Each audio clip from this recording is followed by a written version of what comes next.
It's about to get smoky up in here. People will be confused and baffled. But man, I've had enough. I've had it up to here. And so let me get into this Caitlin Clark fire starter. I hope you enjoy it. I hope you still like me at the end of this, but I have to get this off my chest. The Indiana Fever, they assigned Caitlin Clark a group of babysitters, her teammates. They are tasked with trying to prevent the petulant and entitled WNBA star from bickering with referees. It's not working. Ponytail Pete Maravich, the biggest star in American sports, is transforming into Cryin Caitlin Clark, an unlikable, flopping whiner who plays with a victim mentality. Sunday afternoon, yesterday, in front of another sellout crowd in Indianapolis, Clark scored a season-high 35 points and moved past Simone Augustus for the most points scored in a season for the WNBA rookies. The Fever won the game 110-109, securing their 20th victory of the season and locking up the 6th seed in the playoffs. Hats off to the Fever. Great job. You've won your 20th game. Awesome. You've improved 7 games from a year ago. You got 1 game left to play. But more importantly, Clark finished the game without picking up her 7th technical foul, which would have resulted in a suspension for the regular season finale against the Washington Mystics on Thursday. But in reality, Clark's babysitters actually failed. Her star power stopped the refs from teeing her up on Sunday. Clark spent the entire game flailing her arms, flopping to the ground at the slightest contact, and fussing at game officials. She put the referees in an impossible position, and she knew it. Listen to Caitlin Clark post-game. I didn't think they were going to give me a technical at any point tonight.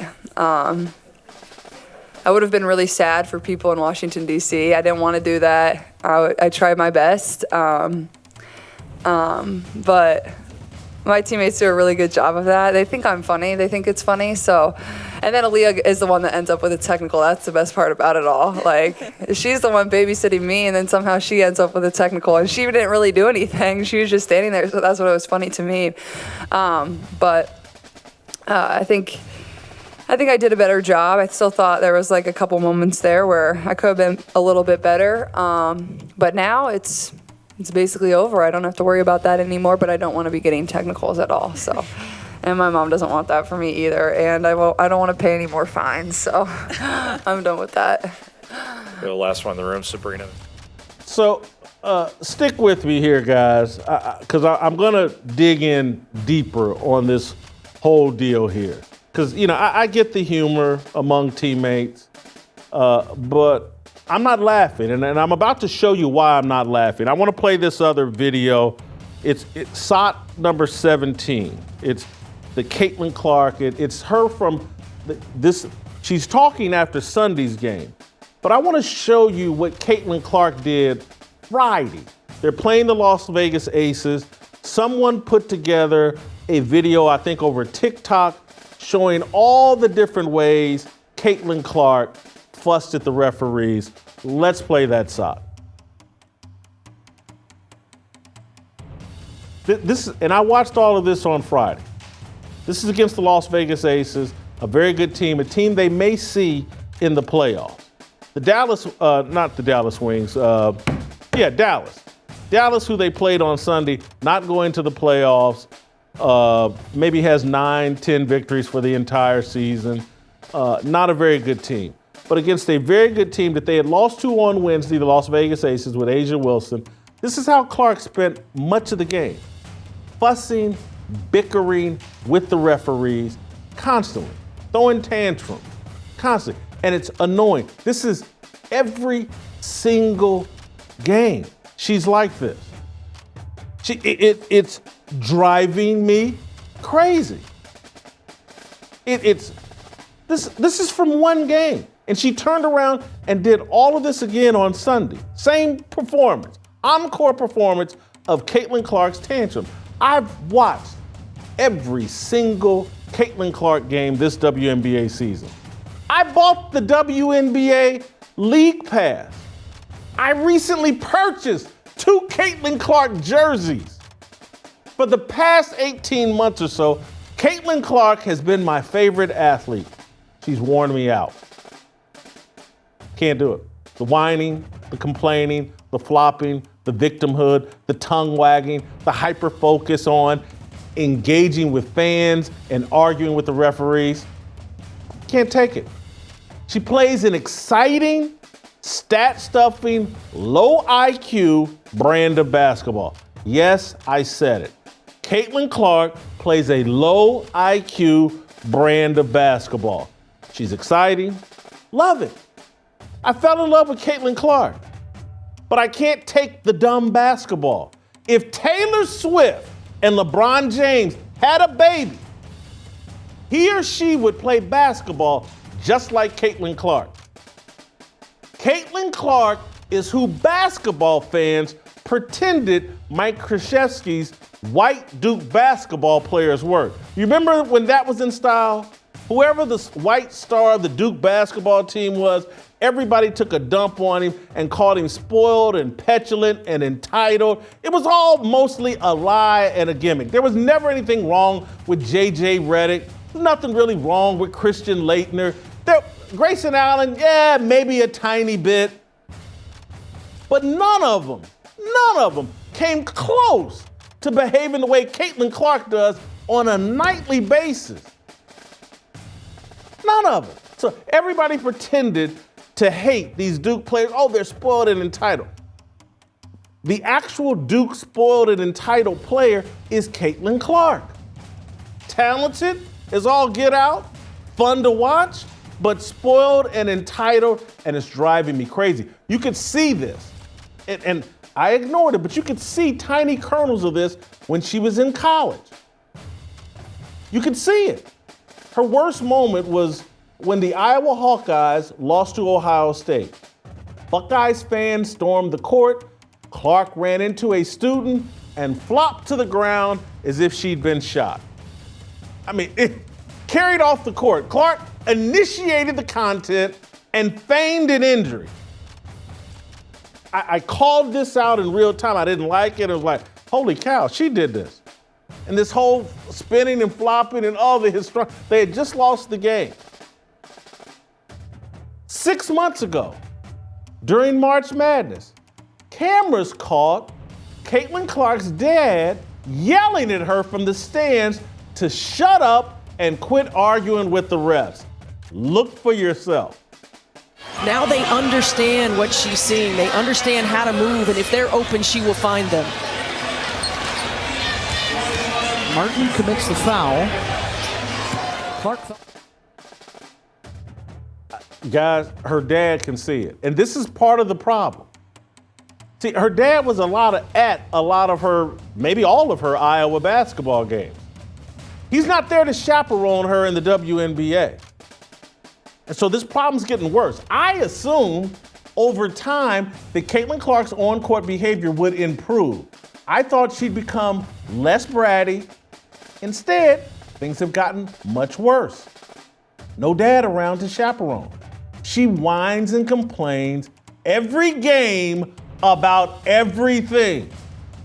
One of the main reasons she shattered the WNBA record for turnovers. She has 220. No player before this season had ever recorded more than 137 turnovers in a season. Listen to this.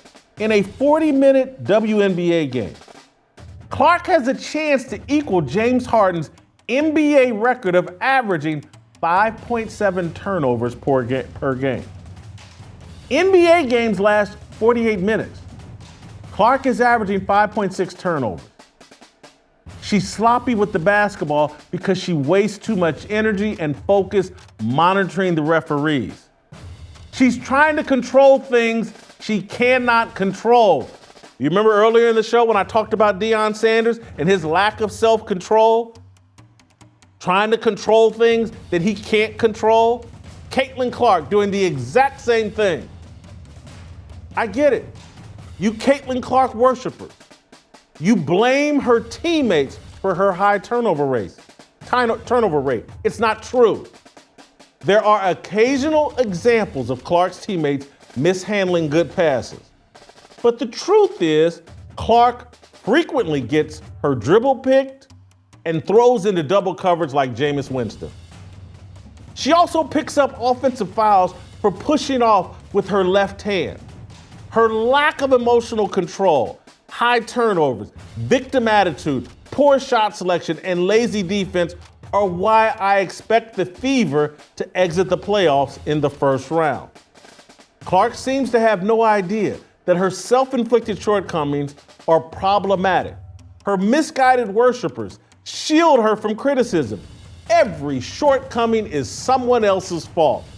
Her worshipers mirror their leader. Clark blames the refs for everything. Her worshipers blame racism. In their minds, Caitlin Clark has the right to be spoiled and entitled because the black girls in the WA have been mean and unfair to their hero. Sounds the same as Black Lives Matter. This is how Black Lives Matter talks. Black people are victims, so you should overlook them acting spoiled and entitled. Don't you know they've been mistreated? Caitlin Clark is Trayvon Martin, Michael Brown, and George Floyd. Only the behavior of their oppressors is relevant. Clark's worshipers, particularly some of the white ones, are blinded to her obvious faults because they're so enthralled and entertained by watching her outperform a league dominated by angry black leftists. Yes, I said it. They're no different from black leftists. Many of Clark's supporters are trapped in racial idolatry. Same thing I talk about on this show every day. People abandoning their alleged core values to participate in the race war. Clark's on-court behavior, especially the constant victimhood and hot dogging, violate my values the same way LeBron James does. I don't like LeBron James. I've grown to dislike Caitlin Clark. She's an amazing talent. With the right adjustments, she could lead the Fever to the WNBA Finals this year. I believe that in my heart. I'll be rooting for it because she has hooked me. She's hooked me. She's got her hooks in me. I can't deny it. I now love Kelsey Mitchell. I now root for Lexi Hall. I now root for Aaliyah Boston. I hope that Caitlin Clark corrects her course before the start of the playoffs. But I'm not optimistic. Fame is the most Fame is the most dangerous drug known to man. It debilitates. It locks you in the loudest echo chamber and prevents you from hearing voices of dissent. People think I hate Caitlin Clark. I really don't, but I do hate what she has become.